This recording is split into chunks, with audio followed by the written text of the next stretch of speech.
Maria Santos sat quietly on her front porch, watching the sun set over the small desert town of Copper Ridge.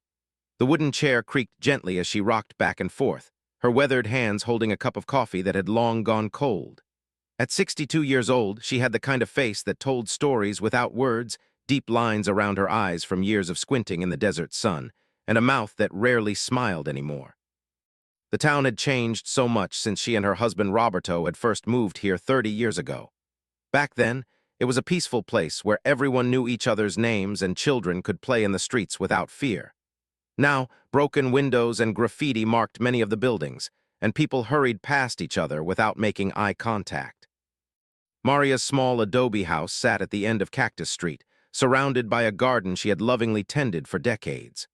Bright red roses bloomed alongside desert marigolds, creating a splash of color against the dusty landscape. It was the only house on the block that still looked cared for, with fresh paint and a well-maintained yard. She had lived alone for 3 years now, ever since Roberto died of a heart attack while working in their garden. The doctors said it was quick and painless, but Maria knew better. She had seen the stress in his eyes during those final months, the way he worried about the gangs that were slowly taking over their neighborhood. Roberto had been a gentle man, a teacher at the local elementary school who believed that education could solve any problem. He never understood that some problems required a different kind of solution. The evening air was cooling down, bringing relief from the oppressive heat of the day. Maria could hear the distant sound of music from the cantina 3 blocks away, where the local gang members liked to gather. Los Serpients, they called themselves, the Snakes. They had moved into the neighborhood 2 years ago, and since then, everything had changed for the worse. At first, it was just small things. Teenagers spray-painting walls and playing loud music late at night. Then came the drug dealing, the fights, and the intimidation of anyone who dared to complain. The police rarely came to this part of town anymore, claiming they didn't have enough officers to patrol every street. The honest families had mostly moved away, leaving behind only those who couldn't afford to leave or those who were too stubborn to abandon their homes. Maria fell into both categories. She remembered the day she first realized how bad things had become. It was 6 months ago, when she witnessed 3 gang members cornering old Mr. Gonzalez outside his grocery store. They demanded protection money, a weekly payment to ensure his store wouldn't be robbed or vandalized. Mr. Gonzalez was 83 years old and barely made enough money to keep his store open. But he paid, just like everyone else in the neighborhood. Everyone except Maria. She had never been approached for protection money, perhaps because the gang members saw her as just another harmless old widow. They would walk past her house, laughing and making crude jokes, sometimes throwing empty beer bottles into her garden. But they never directly threatened her, and Maria never gave them a reason to. That was about to change. Maria's thoughts were interrupted by the sound of approaching footsteps. 3 young men were walking down Cactus Street, their baggy clothes and tattoos marking them clearly as members of Los Serpients. She recognized the one in front, Carlos "Snake" Rodriguez, the local leader who couldn't have been more than 25 years old. His face was marked with scars, and his eyes held the kind of coldness that came from a life without mercy. Behind him walked 2 other gang members Maria had seen around the neighborhood. One was a tall, skinny boy they called Flaco, who couldn't have been older than 19. The other was a heavy-set man in his 30s known as Oso, whose arms were covered in tattoos of snakes and skulls. They stopped in front of Maria's gate, looking at her house with the calculating eyes of predators sizing up their prey. Carlos stepped forward, his gold teeth catching the last rays of sunlight as he smiled without warmth. "Evening, Senora," Carlos said, his voice carrying a false politeness that fooled no one. "Beautiful house you have here. It would be a shame if something happened to it." Maria continued rocking in her chair, her expression unchanged. She had learned long ago that showing fear only encouraged bullies. "Good evening," she replied simply, her voice steady and calm. Carlos seemed surprised by her lack of reaction. Most people in the neighborhood either cowered in fear or tried to appease him with nervous chatter. This old woman's silence was something new, and it intrigued him. "You know, Senora, this neighborhood can be dangerous at night," Carlos continued, stepping closer to the gate. "Lots of accidents happen to people who don't take proper precautions. Lucky for you, my friends and I provide a security service, very reasonable rates." Flaco snickered behind him, kicking at a small rock on the ground. "Yeah, very reasonable. Just $50 a week and nothing bad happens to your pretty garden. Oso nodded in agreement, cracking his knuckles loudly. $50 is nothing compared to what it would cost to fix a house after accidents. Maria set down her coffee cup on the small table beside her chair and looked directly at Carlos for the first time. Her dark eyes were steady and unafraid, holding his gaze without flinching. For a moment, Carlos felt something he rarely experienced: uncertainty. "I don't need your protection," Maria said quietly. "I've lived in this house for 30 years without any problems." Carlos's smile faded, replaced by a harder expression. "Times change, old woman. This isn't the same neighborhood it used to be. Things are different now. We're different now." "Yes," Maria agreed, still rocking gently in her chair. "Things are different, but some things never change." The cryptic nature of her response irritated Carlos. He was used to fear, to people begging and pleading with him. This woman's calm defiance was making him look weak in front of his men, and that was something he couldn't allow. "Listen, abuela," Carlos said, using the Spanish word for grandmother in a mocking tone. "I'm trying to be nice here, but my patience has limits. You can pay willingly, or we can find other ways to convince you." Maria stood up slowly from her chair, her movements deliberate and graceful despite her age. At 5 feet 6 inches tall, she was not an imposing figure, but there was something in her posture that commanded attention. She walked to the edge of her porch, stopping just a few feet from the gate that separated her property from the street. "When I was young," Maria said, her voice carrying clearly in the evening air, "my grandmother used to tell me stories about the old days, about a time when people solved their problems differently, when honor meant something and bullies didn't last long." Carlos laughed harshly. "This isn't one of your grandmother's fairy tales, old woman. This is real life. And in real life, people like you pay people like me, or they suffer the consequences." "You're right," Maria nodded slowly. "This is real life, and in real life, actions have consequences for everyone." She turned and walked back to her chair, sitting down and picking up her coffee cup as if the conversation was over. The dismissal was clear, and it enraged Carlos more than any insult could have. "You have until tomorrow night," Carlos snarled, his polite facade completely dropped. $50 or we start with your precious flowers, then maybe we move on to your windows, and if you're still being stubborn after that. Well, accidents happen to stubborn old women all the time. Flaco and Oso laughed at their leader's threat, already imagining the destruction they would cause. They had done this many times before, and it always ended the same way. People paid or people suffered. But as they turned to leave, Maria's voice stopped them. "Before you go," she said, still looking out at the sunset, "I have something to tell you, something you should know before you make any decisions you might regret." Carlos turned back, his patience completely exhausted.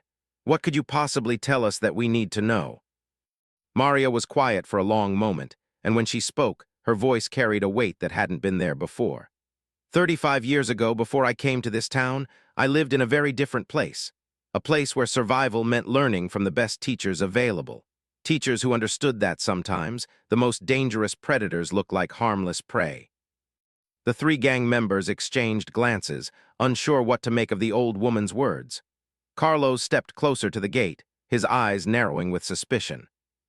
"What are you talking about, old woman? Stop speaking in riddles." Maria finally turned to look at him directly, and for the first time, Carlos saw something in her eyes that made him take an involuntary step backward. It was the look of someone who had seen death and wasn't afraid of it.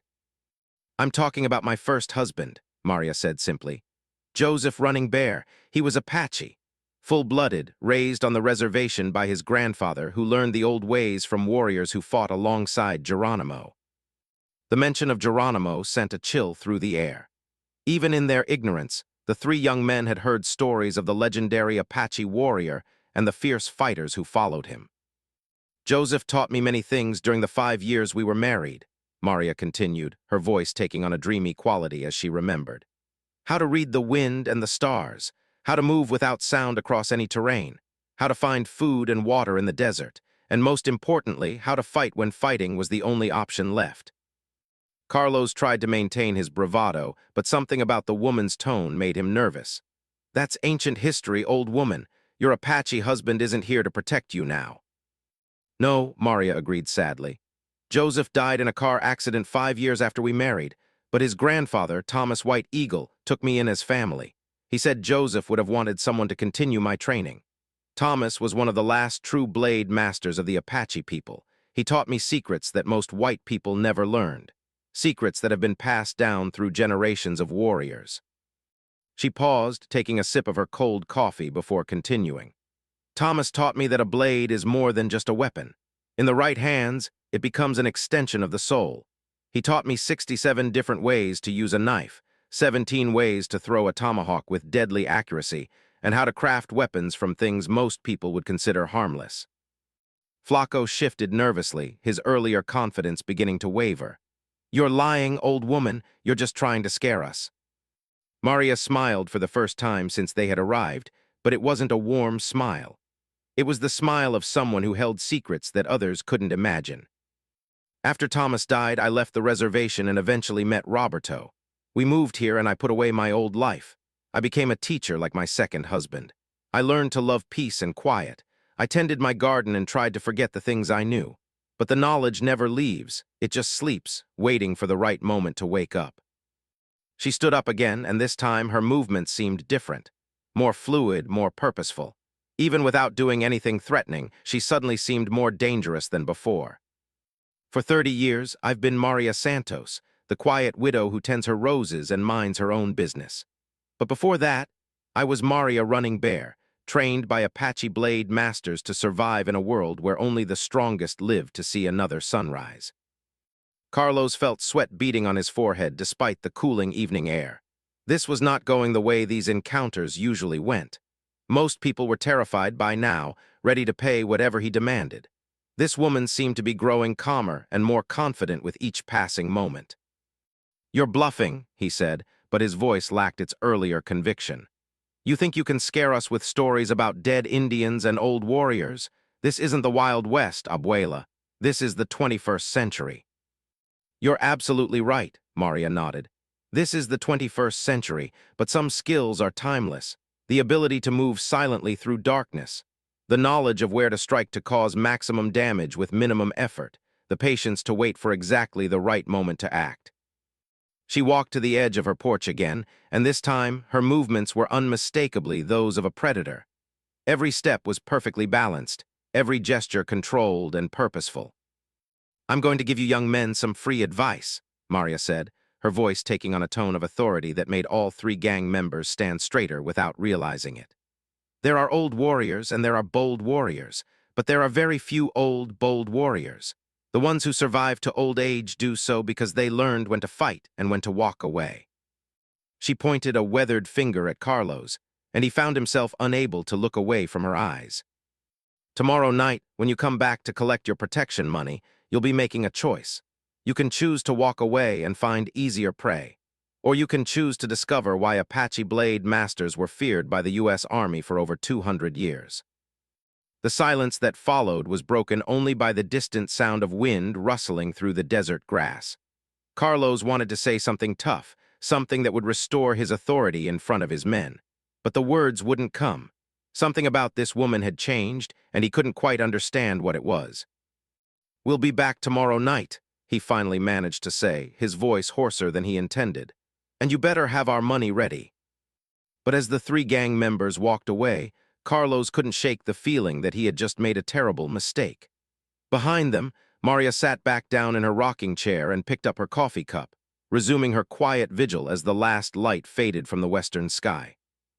That night, for the first time in 3 years, Maria didn't go to bed right after sunset. Instead, she went to her bedroom closet and reached behind the old coats and dresses to find a wooden box she hadn't touched in decades. Inside, wrapped in soft leather, were items she had hoped never to use again. A curved blade with an elk horn handle, perfectly balanced for throwing. 3 smaller knives with edges so sharp they could split a hair lengthwise. A set of throwing stars crafted from desert steel. And most importantly, a leather pouch containing a special powder that Thomas White Eagle had taught her to make from desert plants and minerals. Maria held each weapon briefly, remembering the countless hours of training that had once defined her life. Her hands moved through the familiar motions automatically, muscle memory taking over as if no time had passed at all. She spent the rest of the night in her garden, moving silently between the roses and desert flowers, practicing techniques she hadn't used in 30 years. By dawn, she had remembered everything Thomas White Eagle had taught her about being a predator in a world full of prey. As the sun rose over Copper Ridge, Maria Santos went back inside and made herself breakfast, just like any other day. But she was no longer the same harmless widow who had sat on her porch the evening before. She was Maria running bare again, and she was ready for war. The three gang members would return that evening, expecting to collect their protection money from another frightened victim. Instead, they would discover that some prey bite back harder than any predator is prepared for.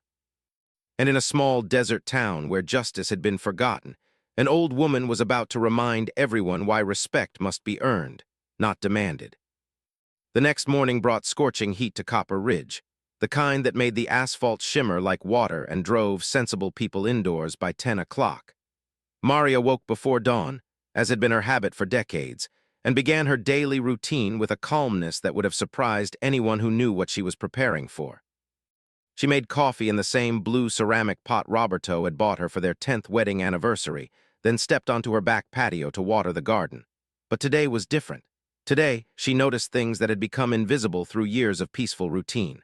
The way the morning shadows fell across her yard, creating perfect hiding spots. The loose board in her back fence that could be removed silently. The clear sight lines to every entrance of her property. These observations came naturally, without conscious thought, as if her mind was remembering lessons learned long ago. After tending to her roses, Maria walked to the small shed behind her house where Roberto used to keep his gardening tools. She hadn't been inside for months, but this morning she had a specific purpose. Hidden beneath bags of fertilizer and coils of garden hose, wrapped in an old canvas tarp, was something she had hoped never to need again. The bow was made from desert ironwood, crafted by Thomas White Eagle's own hands 40 years ago. The arrows were fletched with hawk feathers and tipped with points that Thomas had forged himself from meteorite steel, a metal he claimed held the power of the stars themselves.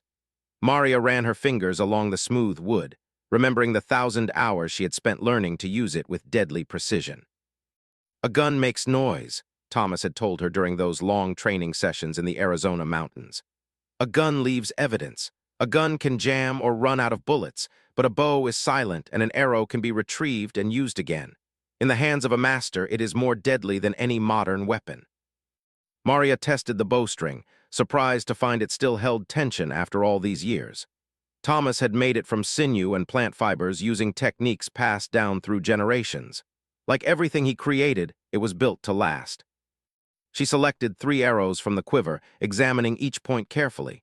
They were still razor-sharp, maintained by the desert's dry air and Thomas's superior craftsmanship. These 3 arrows would be all she needed tonight if it came to that. But Maria hoped it wouldn't come to violence. Despite everything Carlos and his gang represented, despite their threats and intimidation, she had no desire to return to her old life. She had been happy as Maria Santos, the quiet widow who tended roses and minded her own business. Violence, even in self-defense, would change her forever. Still, she was a realist. She had tried to warn them, tried to give them a chance to walk away. If they chose to ignore that warning, the consequences would be theirs to bear. Around noon, Maria walked to Gonzalez's grocery store 3 blocks away. The old man was sweeping the front steps when she arrived, his weathered hands gripping the broom handle tightly. Eduardo Gonzalez had run this store for 25 years, long before the gangs moved in. He was one of the few business owners who still lived in the neighborhood, too proud and too poor to relocate. "Buenos dias, Eduardo," Maria greeted him with a genuine smile. Despite everything happening in their community, she remained fond of the stubborn old grocer who continued to serve his neighbors when others had given up. "Ah, Maria," Eduardo's face brightened considerably. "Good to see you, my dear, the usual groceries today." "Just a few things," Maria replied, but instead of going inside, she remained on the front step. "Eduardo, I need to ask you something important. Tonight, if you hear unusual sounds coming from my direction, I want you to stay inside. Keep your doors locked and don't come outside until morning, no matter what you hear." Eduardo's smile faded, replaced by concern. "Maria, what's happening? Are you in some kind of trouble?" "Nothing I can't handle," she assured him. "But please promise me you'll stay inside tonight and tell your wife too." The old man studied her face carefully. He had known Maria for 30 years, and he had never seen this particular expression in her eyes before. It was the look of someone preparing for something serious. "I promise," he said finally. "But if you need help, you know you can call me. I may be old, but I still remember how to fight." Maria smiled and patted his arm gently. "I know, my friend, but this is something I need to do alone." She bought a few simple groceries, bread, cheese, and fruit, then returned home to continue her preparations. The afternoon passed slowly, each hour bringing her closer to a confrontation she dreaded but couldn't avoid. At 4 o'clock, Maria called her niece Carmen, who lived in Phoenix. They chatted about everyday things: Carmen's job at the hospital, her children's school activities, plans for the upcoming holidays. It was a normal conversation, but Maria found herself memorizing every detail, storing away the sound of Carmen's laughter and the warmth in her voice. "Aunt Maria," Carmen said as their conversation neared its end, "you sound different today. Is everything okay?" "Everything is fine, Mija," Maria lied smoothly. "I was just thinking about your Uncle Roberto today, missing him more than usual, I suppose." "I understand," Carmen said softly. "You know you're always welcome to come stay with us in Phoenix. The kids would love to have their great-aunt around more often." "I know, dear one, perhaps soon." After hanging up the phone, Maria sat quietly in her living room, surrounded by 30 years of memories. Pictures of Roberto smiled down at her from every surface: their wedding day, family gatherings, quiet moments in the garden they had built together. This house had been their sanctuary, their piece of heaven in an imperfect world. Now it might become a battlefield. As evening approached, Maria changed from her everyday clothes into something more practical. Dark jeans, a black cotton shirt, and soft-soled shoes that would make no sound on concrete or dirt.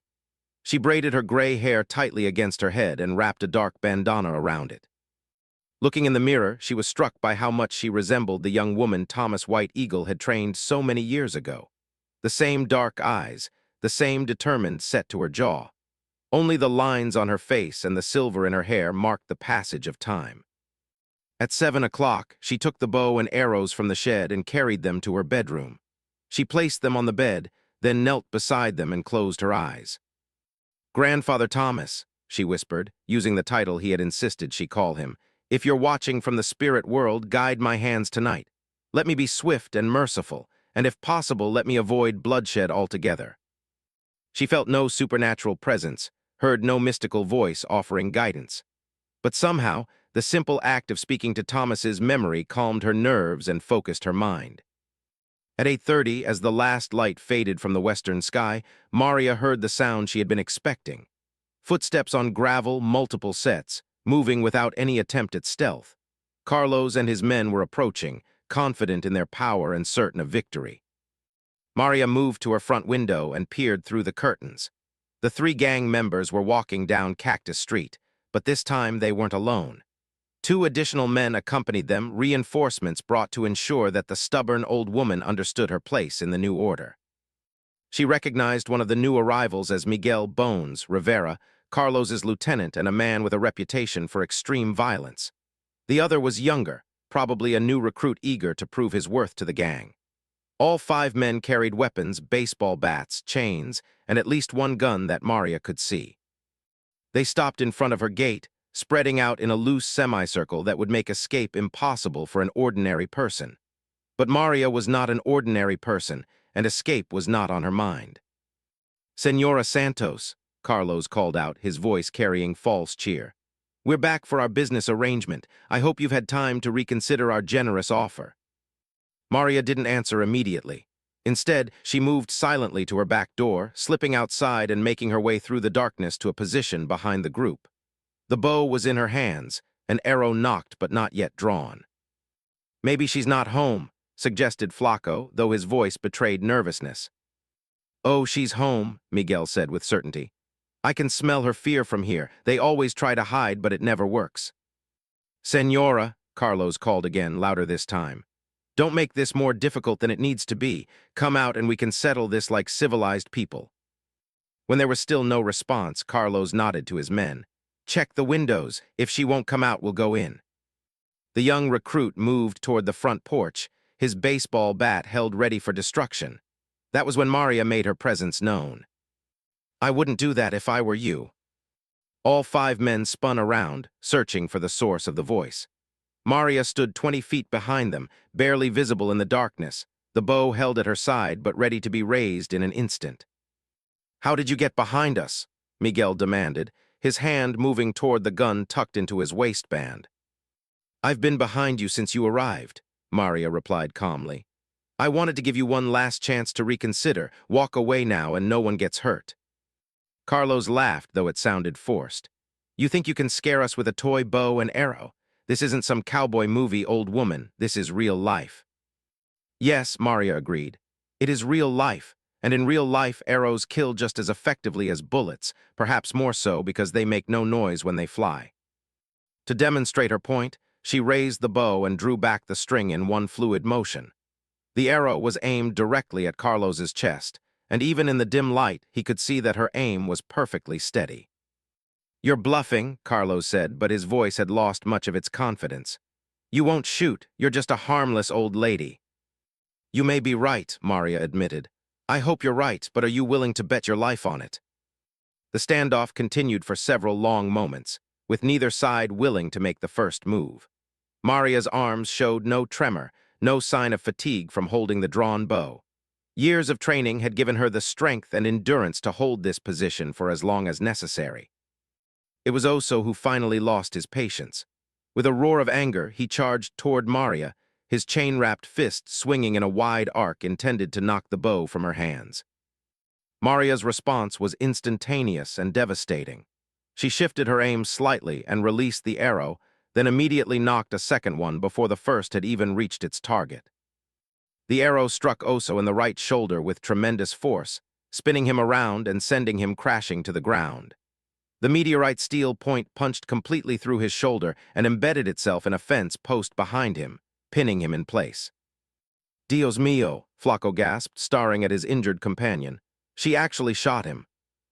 Oso was screaming in pain and terror, trying unsuccessfully to pull the arrow from his shoulder. The wound was bleeding freely, but Maria had aimed to disable, not to kill. Still, the message was clear. She could have easily placed that arrow through his heart instead. "The next arrow goes through someone's chest," Maria announced, her second arrow now trained on Carlos. "I suggest you collect your friend and leave, immediately." But instead of retreating, Miguel drew his gun, pointing it directly at Maria. "Drop the bow, old woman, or I'll put a bullet through your head." "You could try," Maria replied with remarkable calmness. "But arrows fly faster than most people can pull a trigger, and I never miss what I aim at." The young recruit, terrified by the sudden violence, turned and ran down the street without looking back. Miguel cursed at his cowardice but kept his gun trained on Maria. "This is getting out of hand," Carlos said, sweat pouring down his face despite the cool evening air. "Miguel, put the gun away. We'll come back with more men." "No," Miguel snarled. "This ends tonight. No old woman makes fools of Lowe's serpients." He started to squeeze the trigger, but Maria was already moving. She dove to her right, rolling behind a parked car as Miguel's shot rang out in the night air. The bullet shattered the front window of Eduardo's grocery store 3 blocks away. From her new position, Maria had a clear shot at Miguel's exposed flank. Her second arrow took him in the left thigh, causing him to drop his gun and fall to the ground beside Oso. "Two down," Maria called out, her voice carrying no emotion whatsoever. "Would anyone else like to test whether an old woman knows how to use these ancient weapons?" Carlos and Flaco looked at their 2 injured companions, then at the woman who had put them down with medieval weapons and supernatural accuracy. Both men began backing away slowly, their earlier confidence completely shattered. "This isn't over," Carlos threatened, but his voice shook with fear and pain. "We'll be back with the whole gang. You can't fight all of us." "Perhaps not," Maria admitted, knocking her third and final arrow. "But I'll take several with me before I fall, starting with you, Carlos, if you don't collect your wounded and get off my property right now." The gang leader looked into Maria's eyes and saw his own death looking back at him. Whatever this woman had been before she became a quiet widow, she was clearly capable of incredible violence when pushed too far. "Help me get them up," Carlos ordered Flaco, moving toward their injured companions. It took several minutes to extract the arrows and help the 2 wounded men to their feet. Oso's shoulder was still bleeding heavily, and Miguel could barely put weight on his injured leg. As they limped away into the darkness, Carlos turned back one final time. "You've made an enemy tonight, old woman. Lowe's serpients don't forget, and we don't forgive." "Neither do Apache warriors," Maria replied quietly. "Remember that when you're deciding what to do next." After the gang members disappeared into the night, Maria stood alone in the darkness, still holding her bow. The confrontation had lasted less than 5 minutes, but it had changed everything. She was no longer Maria Santos, the harmless widow. She was Maria running bare again, and there would be no going back. She retrieved the arrows that had wounded the gang members, cleaning them carefully before returning them to the quiver. The meteorite steel points were undamaged and could be used again if necessary. And Maria had the feeling they would be necessary very soon. As she walked back to her house, she noticed lights coming on in windows throughout the neighborhood. People had heard the gunshot and were peering cautiously outside to see what had happened. Word would spread quickly that the quiet woman on Cactus Street had fought back against Lowe's serpients. Some of her neighbors would be inspired by her courage. Others would be terrified of the retaliation that was sure to come.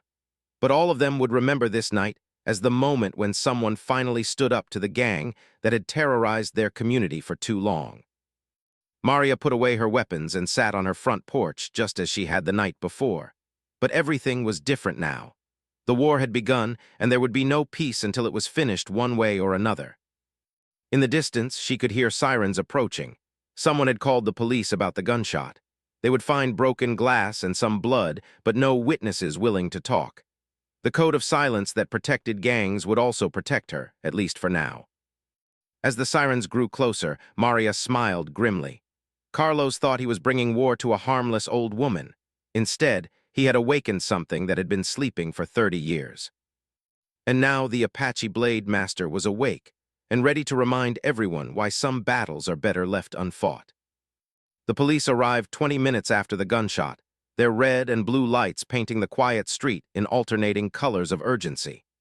Officer Janet Martinez was the first to respond, a veteran cop who had patrolled this neighborhood for 8 years and had seen it deteriorate from a peaceful community into gang territory. She found broken glass scattered across the sidewalk in front of Eduardo's grocery store and dark stains on the asphalt where blood had been hastily cleaned up. But when she knocked on doors seeking witnesses, every face that answered claimed to have heard nothing and seen less. When Officer Martinez reached Maria's house, she found the elderly woman sitting calmly on her front porch, sipping tea as if nothing unusual had happened.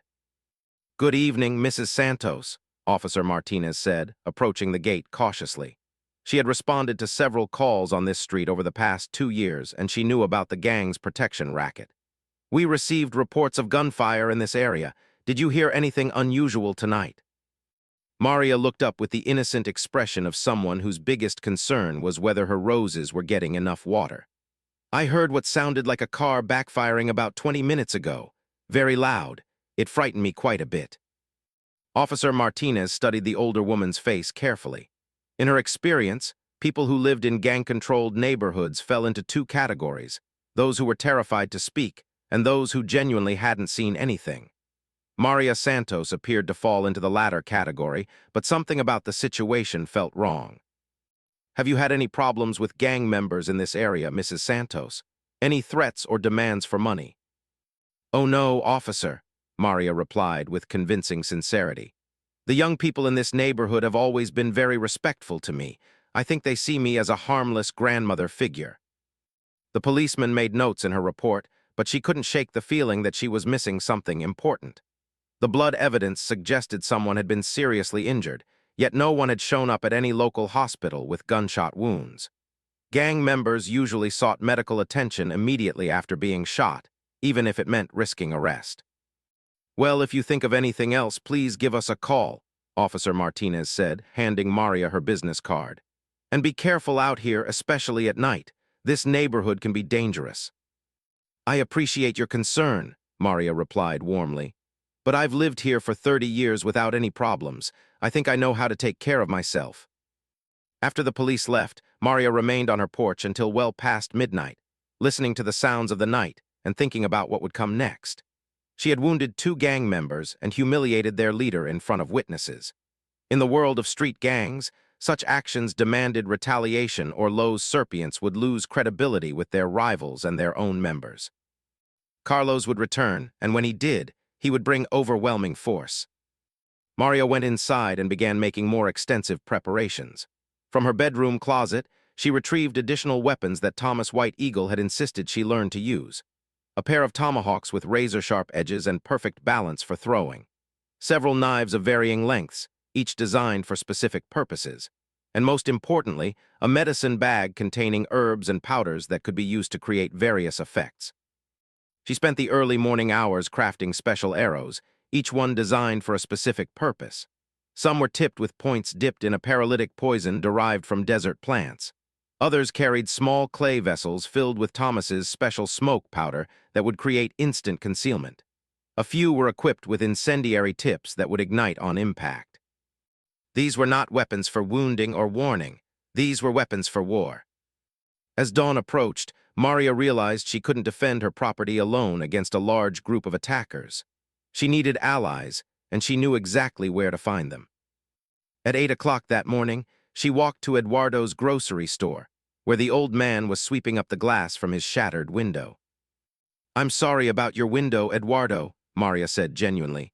"I'll pay for the replacement." The grocer looked up at her with knowing eyes. "So it was your car backfire that broke my glass last night." Maria smiled apologetically. "I tried to keep it away from your store, but bullets have their own ideas about where they want to go." Eduardo leaned on his broom and studied his old friend with new respect. 30 years I've known you, Maria Santos, and last night I discovered I never really knew you at all. Where did a quiet schoolteacher learn to fight gang members?" "That's a long story," Maria replied. "But right now, I need your help with something more immediate. Carlos and his men will be back tonight, and they'll bring reinforcements. I can't defend my home alone against that many people." "What do you want me to do?" "I want you to spread the word to every honest family in this neighborhood. Tonight, when the fighting starts, they should stay inside with their lights off and their doors locked. But more importantly, I want them to know that someone is finally fighting back against these parasites." Eduardo nodded slowly. "And what about the families who are tired of being afraid, the ones who might want to help?" Maria had hoped he would ask that question. "Tell them to meet me behind the old church at sunset, but only the ones you trust completely. This isn't a game, Eduardo. People might die tonight." The old grocer gripped his broom handle tighter. "My grandson Diego lives 6 blocks from here. He's 23 years old, just out of the army.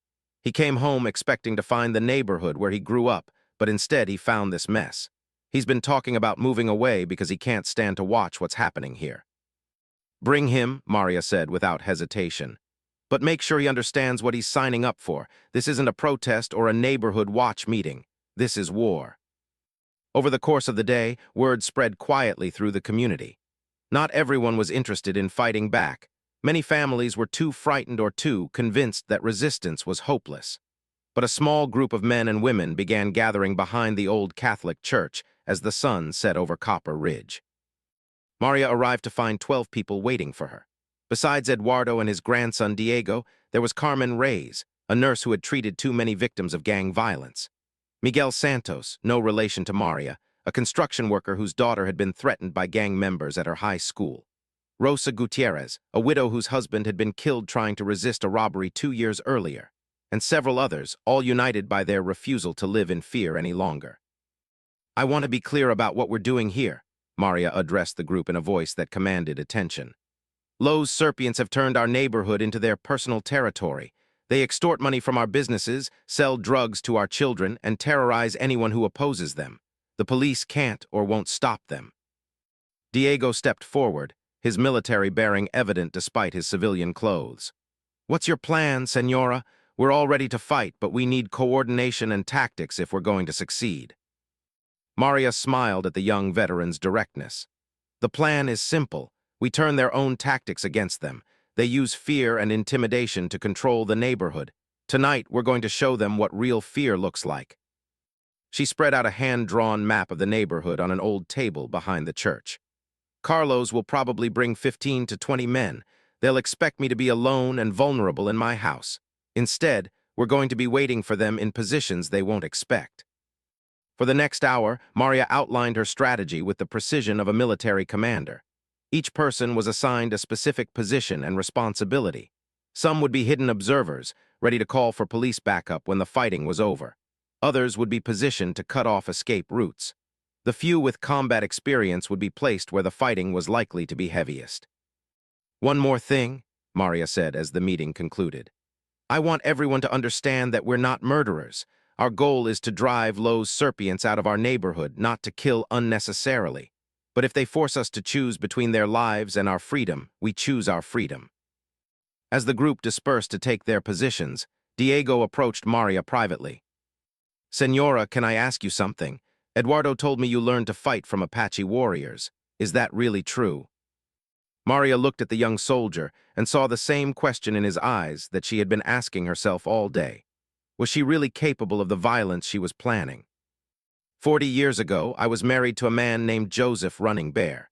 His grandfather, Thomas White Eagle, was one of the last true Apache blade masters. He taught me to fight not because he wanted me to become a warrior, but because he wanted me to survive in a dangerous world. She paused, remembering Thomas's weathered face and gentle voice. Thomas always said that the greatest victory is the one achieved without fighting, but he also taught me that some enemies only understand force. When peaceful solutions fail, a warrior must be ready to do what peace cannot accomplish. Diego nodded respectfully. "I understand, and for what it's worth, I think your Apache teacher would be proud of what you're doing tonight." As the young man walked away to take his assigned position, Maria felt a moment of profound sadness. She had hoped to live out her remaining years in peace, tending her garden and cherishing memories of Roberto. Instead, she was about to become what she had never wanted to be again, a warrior in a battle that would define the future of her community. At 9 o'clock, Maria took her position on the roof of her house, invisible from the street but with perfect views of all approaches. Her bow was ready, along with the special arrows she had prepared. Around the neighborhood, 11 other people waited in carefully chosen hiding spots, connected by hand signals and a simple but effective communication system. At 9:30, they came. Carlos had indeed brought reinforcements. Maria counted 18 men spread out in a loose formation intended to surround her property completely. They moved with the confidence of predators who had never encountered organized resistance. Several carried firearms, others wielded baseball bats and chains. A few had gasoline cans, apparently planning to burn her house down if she continued to resist. But they made one crucial mistake. They assumed their enemy was a single old woman hiding inside a house. They never looked up to see the figure crouched motionless on the roof above them. "Senora Santos," Carlos called out, his voice carrying a mixture of anger and false confidence. "We're back, and this time we brought friends. You can't fight all of us with your little bow and arrows." When there was no response, he gestured to his men. "Spread out, cover every exit. If she wants to play games, we'll flush her out." That was when Maria's allies revealed themselves. Rosa Gutierrez stepped out from behind a parked car 50 yards away, holding an old hunting rifle that had belonged to her deceased husband. "Drop your weapons," she shouted in a voice that carried clearly through the night air. Before the gang members could react, Diego appeared from another direction, his military-issue sidearm trained on the group's flank. Then Carmen, Miguel, and Eduardo emerged from their hiding places, all armed and all looking determined to end Lowe's serpient's reign of terror. "You're surrounded," Diego announced with military authority. "Put down your weapons and walk away or face the consequences." Carlos looked around at the unexpected opposition, his mind racing to understand how a simple intimidation mission had turned into an ambush. "Who are you people? This isn't your fight." "We live here," Rosa replied simply. "That makes it our fight." For a moment, it seemed like the confrontation might end without bloodshed. Several of the younger gang members were clearly having second thoughts about facing organized resistance from armed neighbors. But Carlos had too much pride and too much to lose to back down in front of his men. "Kill them all," he screamed, raising his own gun toward Rosa. That was when Maria Running Bear reminded everyone why Apache warriors had been feared throughout the Southwest. Her first arrow took Carlos in his gun hand, the meteorite point severing tendons and sending his weapon spinning away into the darkness. Her second arrow struck the gasoline can being carried by another gang member, puncturing it and sending fuel splashing across the street. Before anyone could react to the arrows, Maria had switched to her tomahawks. The first one flew through the air in a perfect arc, striking a gang member in the shoulder and spinning him to the ground. The second tomahawk found its mark in the thigh of another attacker, dropping him with a scream of pain and surprise. The neighborhood erupted into chaos. Gunshots echoed off the houses as Diego and his allies engaged the remaining gang members. Maria moved across the rooftops like a ghost, appearing and disappearing in the shadows, her arrows finding targets with supernatural accuracy. One by one, the gang members fell, wounded, not killed but definitely out of the fight. Those who weren't injured fled into the night, abandoning their leader and their wounded companions. Within 10 minutes it was over. Carlos lay bleeding on the street, surrounded by 7 of his men in various states of injury. The rest had either fled or surrendered to Diego and his allies. As sirens wailed in the distance, someone had finally called the police about the gun battle. Maria climbed down from the roof and walked calmly to where Carlos was trying to crawl away on his hands and knees. "I warned you," she said quietly, kneeling beside the wounded gang leader. "I told you there were consequences to your choices." Carlos looked up at her with pain and hatred burning in his eyes. "This isn't over. Even if you kill me, others will come. Los Serpients will never forget this." "You're right," Maria agreed. "They won't forget, but they won't be back either, because tonight word will spread through every gang in the county about what happened here. They'll learn that this neighborhood is protected by an Apache blade master and a group of people who refuse to live in fear." She stood up and looked around at her neighbors, who were emerging from their homes to see the aftermath of the battle. Men, women, and children who had been prisoners in their own community were walking freely in the streets for the first time in years. "The police will be here soon," she announced to her allies. "Remember, we were defending ourselves against armed attackers. We used minimum necessary force to protect our community, and we'll all tell the same story." Diego nodded, already securing the weapons abandoned by the fleeing gang members. "What about Los Serpients' territory? They control 6 other neighborhoods in this part of the city." Maria smiled grimly. "That's not our problem tonight. Tonight we saved our own community. Tomorrow we'll see who else is ready to fight for their freedom." As the police cars arrived and officers began taking statements, Maria noticed that the wounded gang members were being unusually cooperative. They answered questions willingly and made no threats against their neighbors. Word of the Apache blade master was already spreading, and even hardened criminals understood the wisdom of avoiding a fight they couldn't win. The war was far from over, but the first battle had been won decisively. And in a small desert town where justice had been forgotten, a group of ordinary people had rediscovered what it meant to stand up for what was right. Maria Santos had become Maria Running Bear again, and she was ready for whatever came next. The news of what happened on Cactus Street spread through the city like wildfire. By the next morning, every gang member, police officer, and community leader in a 50-mile radius had heard some version of the story. An elderly widow had single-handedly defeated 18 gang members using nothing but traditional Apache weapons. While the details grew more fantastic with each retelling, the core truth remained unchanged. Los Serpients had been humiliated by a group of ordinary neighbors who had decided to fight back. Maria woke to find her phone ringing constantly. Reporters wanted interviews. City council members wanted to meet with her. Social media influencers wanted to make videos about the Apache granny who had gone viral overnight. She ignored them all. Instead, she spent the morning in her garden, tending to roses that had been damaged by stray gunfire the night before. The physical act of nurturing growing things helped calm her mind and process what had happened. She had crossed a line that couldn't be uncrossed. Maria Santos, the quiet widow, was gone forever, replaced by someone she had hoped never to become again. Around noon, a sleek black sedan pulled up in front of her house. 3 men in expensive suits climbed out, moving with the predatory grace that marked them as dangerous despite their professional appearance. The man in the lead was tall and silver-haired, probably in his 60s, with the kind of presence that commanded attention in any room. Maria watched from her front window as they approached her gate. These weren't local gang members or curious reporters. These men radiated the kind of power that came from controlling entire criminal enterprises.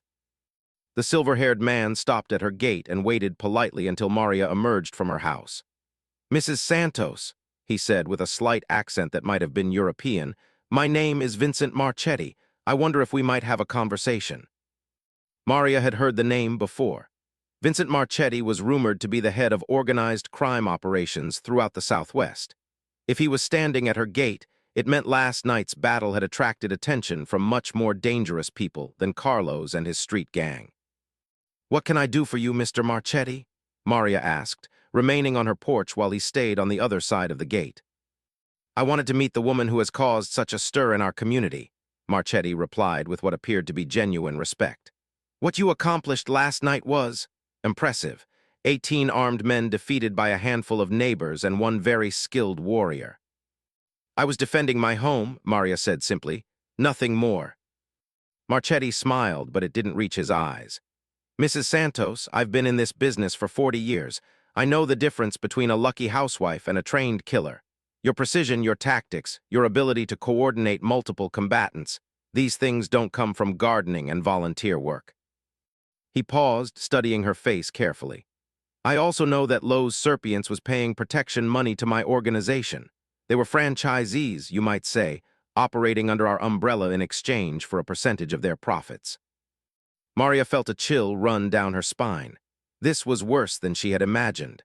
By defeating Carlos and his gang, she hadn't just eliminated a local problem. She had attacked the property of a major crime family. I had no knowledge of your business arrangement, Maria said carefully. My quarrel was with the young men who threatened me and my neighbors. Of course, Marchetti nodded agreeably. And under normal circumstances, I would simply send new people to reestablish our operations in this neighborhood. But these are not normal circumstances. He gestured to one of his companions, who handed him a tablet computer. Since last night, I've received calls from 7 other neighborhood groups asking if I know how they can contact the Apache warrior who defeated Lowe's Serpients. Word is spreading that organized resistance is possible. People are starting to believe they don't have to live in fear anymore. The tablet showed social media posts, news articles, and what appeared to be surveillance footage from last night's battle. Maria was disturbed to see how much documentation existed of her activities. This presents me with a problem, Marchetti continued. If I send soldiers to retaliate against you, I risk creating a martyr and inspiring even more resistance. But if I do nothing, I appear weak in front of my competitors and my own people. What are you proposing? Maria asked, though she suspected she already knew. I'm proposing a business arrangement. You have skills that are extremely valuable. I have resources and protection that you're going to need when word of this spreads to other criminal organizations. We could work together. Maria looked at the 3 men standing at her gate and saw everything she had spent 30 years trying to escape. The violence, the moral compromises, the endless cycle of conflict that destroyed everyone it touched. I'm not interested in your business, Mr. Marchetti. I just want to live peacefully in my neighborhood. Marchetti's expression hardened slightly.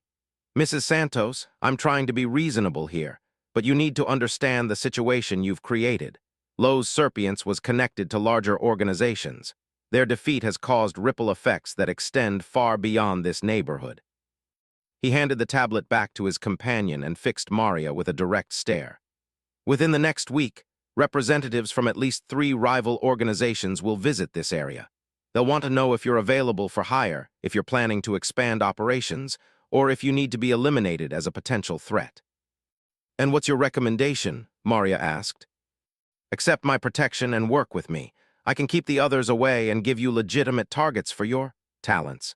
There are people in this city who deserve what you gave Lowe's Serpients last night. For a moment, Maria was tempted. The resources of a major criminal organization would make it much easier to protect her community.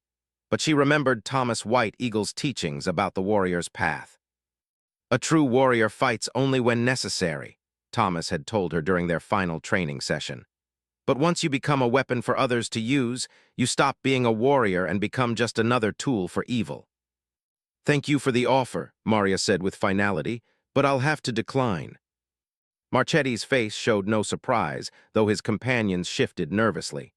I expected as much. You have the look of someone who makes her own decisions. But let me give you some advice from someone who has survived in this business for a very long time. He leaned closer to the gate, his voice dropping to barely above a whisper. The people coming to see you won't be as reasonable as I am. Some of them will view you as a threat that needs to be eliminated regardless of your intentions. Others will see you as a prize to be captured and controlled.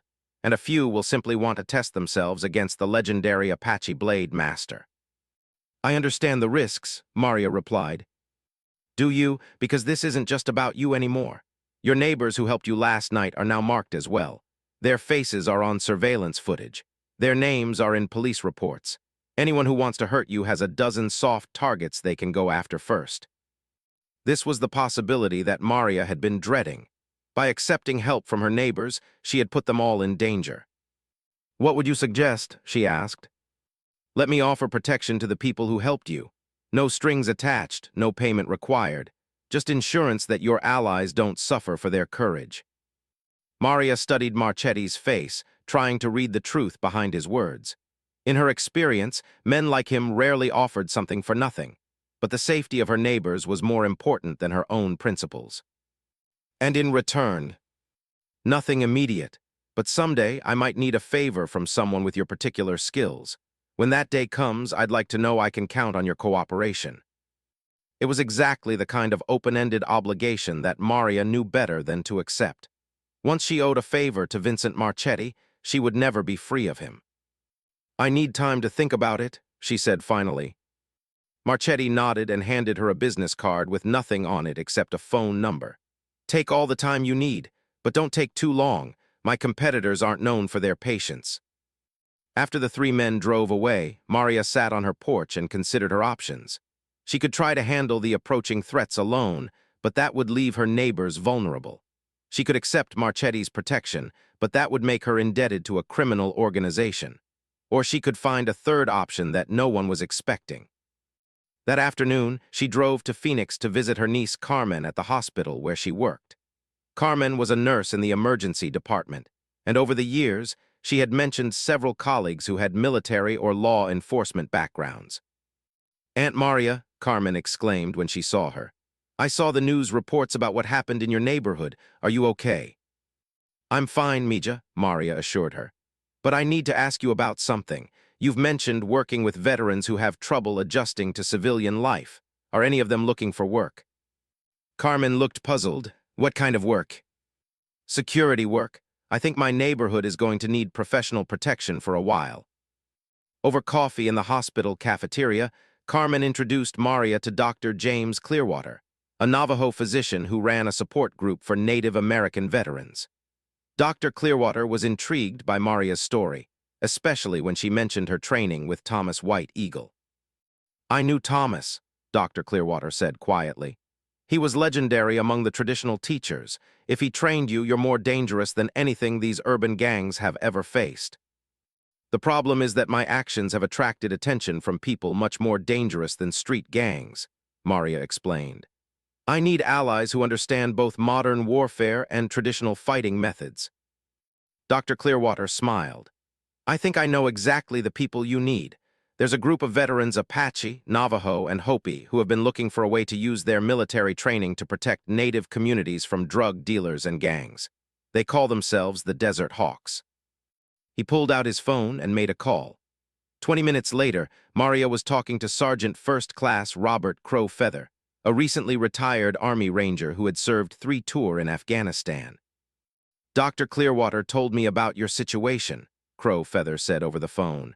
If you're really trained by Thomas White Eagle, then you're family. The Desert Hawks don't abandon family. What exactly are you offering? Maria asked. 12 highly trained veterans who are tired of watching gangs destroy our communities. We've been looking for an opportunity to make a real difference, and your neighborhood sounds like the perfect place to start. This isn't going to be simple community policing, Maria warned. The people coming for us are professional criminals with military-grade weapons and unlimited resources. Good, Crowfeather replied with grim satisfaction. We've been fighting amateurs for too long. It'll be nice to have a challenge. That evening, Maria called the number on Marchetti's business card. Mr. Marchetti, this is Maria Santos. I've made my decision about your offer. I'm listening. I don't need your protection, and I won't work for you. But I want you to know that my neighborhood is now under the protection of the Desert Hawks, a group of Native American military veterans.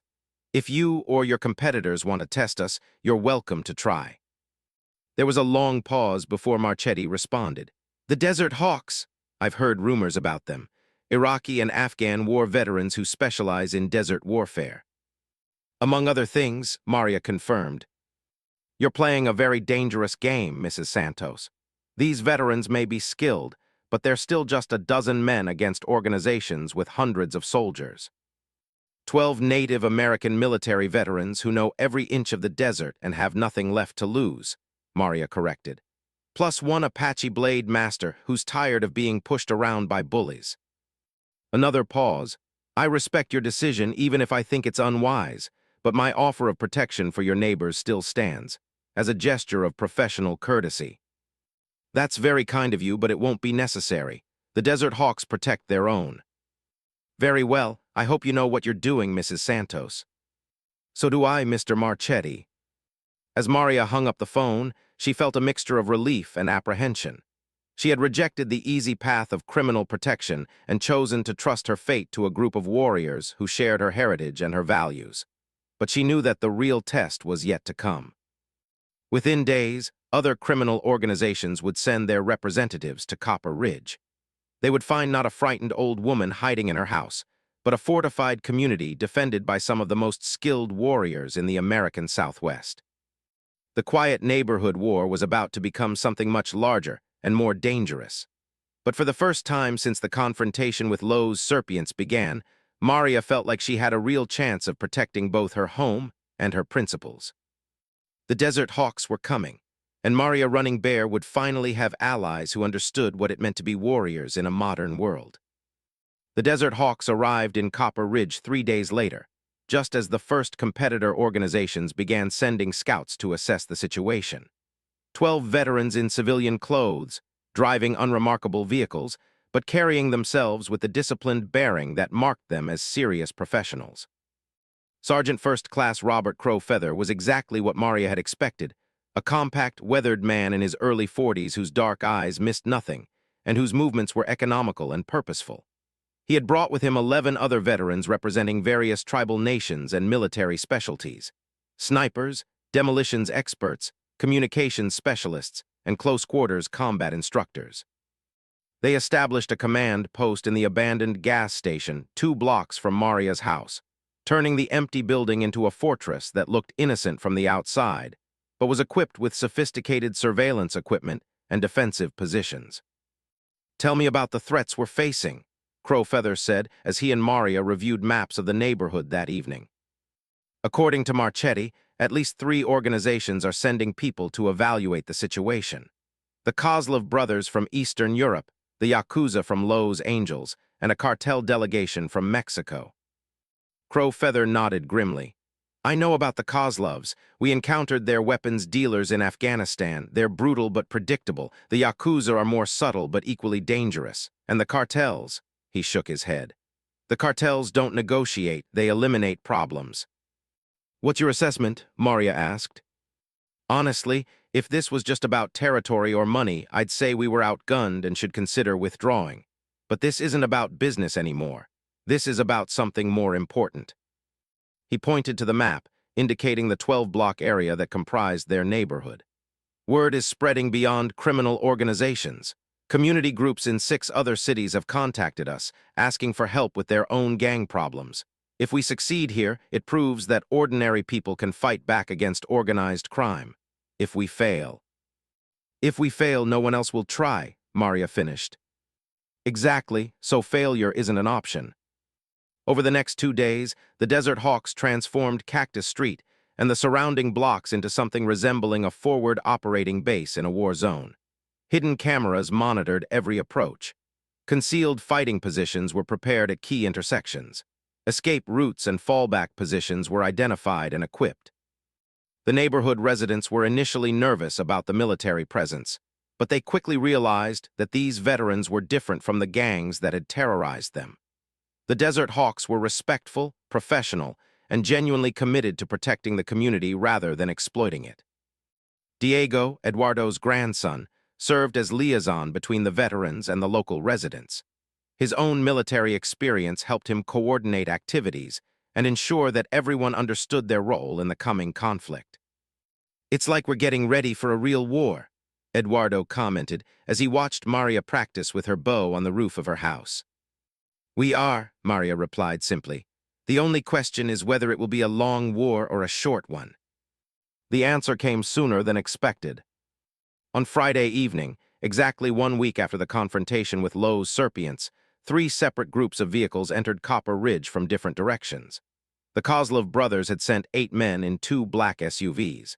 The Yakuza delegation consisted of 6 operatives in expensive sedans. The cartel representatives arrived in a convoy of pickup trucks carrying 12 armed men. "They're not coordinating with each other," Crow Feather observed from his command post. "Each group thinks they're going to handle this independently." "That works in our favor," replied Maria, who was monitoring radio communications between the various Desert Hawks positions. "Confusion among enemies is always an advantage." The first contact came when the Kozlov vehicles attempted to establish a perimeter around Maria's house. Staff Sergeant Elena Whitehorse, a Navajo sniper positioned on a rooftop 3 blocks away, reported movement through her scope. 8 hostiles with automatic weapons establishing overwatch positions. They're setting up for a siege operation. Before Crow Feather could respond, the Yakuza operatives made their move. Instead of confronting the heavily armed Kozlov soldiers directly, they approached Maria's house on foot, moving with the silent precision of professional assassins. Maria, watching from her front porch as if nothing unusual was happening, activated a small radio transmitter hidden in her sleeve. "Fish in the barrel," she said quietly, using the code phrase that meant multiple enemy groups were converging on the target zone. The Desert Hawk's response was swift and coordinated. Smoke grenades deployed from hidden positions, creating instant concealment across a 3-block area. Suppressed rifle fire from carefully chosen positions began dropping the Kozlov soldiers without alerting the other groups to what was happening. Meanwhile, Maria herself dealt with the approaching Yakuza operatives using methods that Thomas White Eagle would have recognized. She moved through the artificial fog like a ghost, her traditional weapons making no sound as they found their targets. One by one, the assassins fell to arrows, throwing knives, and tomahawk strikes delivered with supernatural precision. The cartel soldiers, realizing that something was seriously wrong, attempted to withdraw to their vehicles and regroup. But they found their retreat blocked by Corporal James Strongbear, a Hopi veteran who had specialized in explosives during his Army service. Strategic demolitions had rendered their trucks inoperable while seeming to be random street construction accidents. Within 20 minutes, all 3 criminal delegations had been neutralized without any of them understanding what had happened to the others. Those who survived would report back to their organizations that Copper Ridge was defended by an unknown force using unconventional tactics and traditional weapons combined with modern military coordination.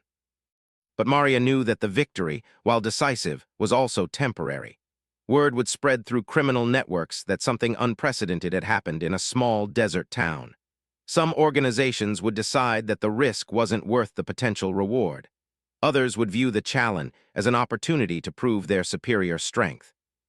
The real test came 2 weeks later, when Vincent Marchetti returned to Copper Ridge, not with bodyguards this time, but with a full military convoy carrying 40 heavily armed soldiers.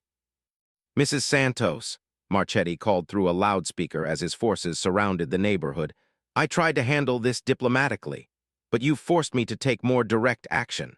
Surrender yourself and your veteran friends, and I'll ensure that no civilians are harmed." Maria stepped out onto her front porch, clearly visible to the assembled soldiers but showing no fear. "Mr. Marchetti, you're making the same mistake that everyone else has made. You're assuming this is about one old woman with traditional weapons." She raised her hand, and suddenly the afternoon air was filled with the sound of helicopter rotors. 3 military choppers appeared over the horizon, their markings identifying them as units of the Arizona National Guard. "You see," Maria continued as the helicopters took position overhead, "it turns out that several of my new friends still have connections in the military. When they reported that a private army was threatening an American community, certain people in the federal government became very interested." Crow Feather's voice echoed from hidden speakers throughout the neighborhood. Mr. Marchetti, this is Sergeant First Class Robert Crow Feather, Arizona Army National Guard. Your forces are surrounded by federal agents and military personnel. You have 30 seconds to order your men to drop their weapons and surrender. For the first time since Maria had known him, Vincent Marchetti looked genuinely surprised. He had built his criminal empire by staying below the radar of federal law enforcement, avoiding the kind of high-profile conflicts that brought government attention. But the story of the Apache Blade Master and her veteran allies had attracted exactly the kind of media coverage that made continued secrecy impossible. You played this very well, Marchetti admitted, as FBI agents began taking his soldiers into custody. I underestimated how much attention your little war would generate. It was never my intention to become famous, Maria replied. I just wanted to tend my garden in peace. And now, Maria looked around at the neighborhood that had been transformed from a gang-controlled wasteland into a community where children could play safely in the streets again.